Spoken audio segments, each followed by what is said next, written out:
So, you went to the store today, you decided you wanted to become a plant person and you bought your first pothos, but now you're home and you're like, oh my gosh, what do I do? How do I care for this?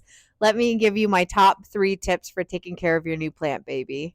But first, let me introduce myself. If you don't know me, my name is Shannon. I make plant content all across social media. And if you find this video helpful or informative, I hope you'll give me a follow today. The first thing I recommend doing when you get your plant baby home is go ahead and get it in the sink and clean the leaves. You want to give your leaves a nice clean. There are multiple products you could use to get it nice and clean, many different sprays. You can even just use water and a cloth if you want, if you don't see any pests, just to get all the dust off your leaves, all those icky things. If you have too much dust on your leaves, your plant can't photosynthesize, therefore it can't grow right. So first thing to do, get this baby clean. Pro tip here, if you do have plants at home, go ahead and quarantine it at least for a week just in case. You never know if there's pests hiding in there. Okay.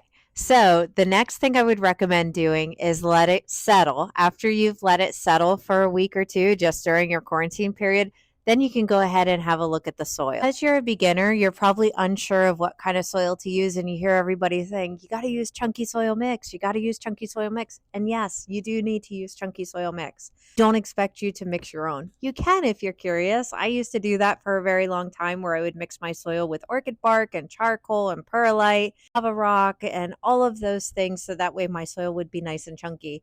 But for a beginner, because you're not entirely sure how chunky your soil should be, maybe consider getting a pre-made bag like this one I have here. I don't make my own soil anymore. It's just become too much of a tedious process for me, and I have over 100 plants. I'd rather just grab my bag and go.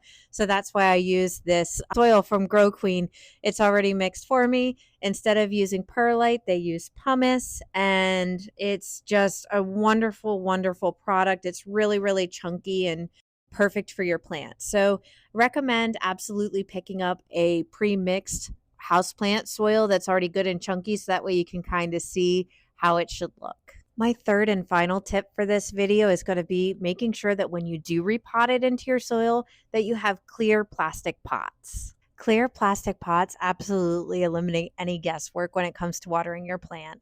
With your new pothos, you'll probably be watering every 7 to 10 days. The best way to check is to go ahead and stick your finger in the soil.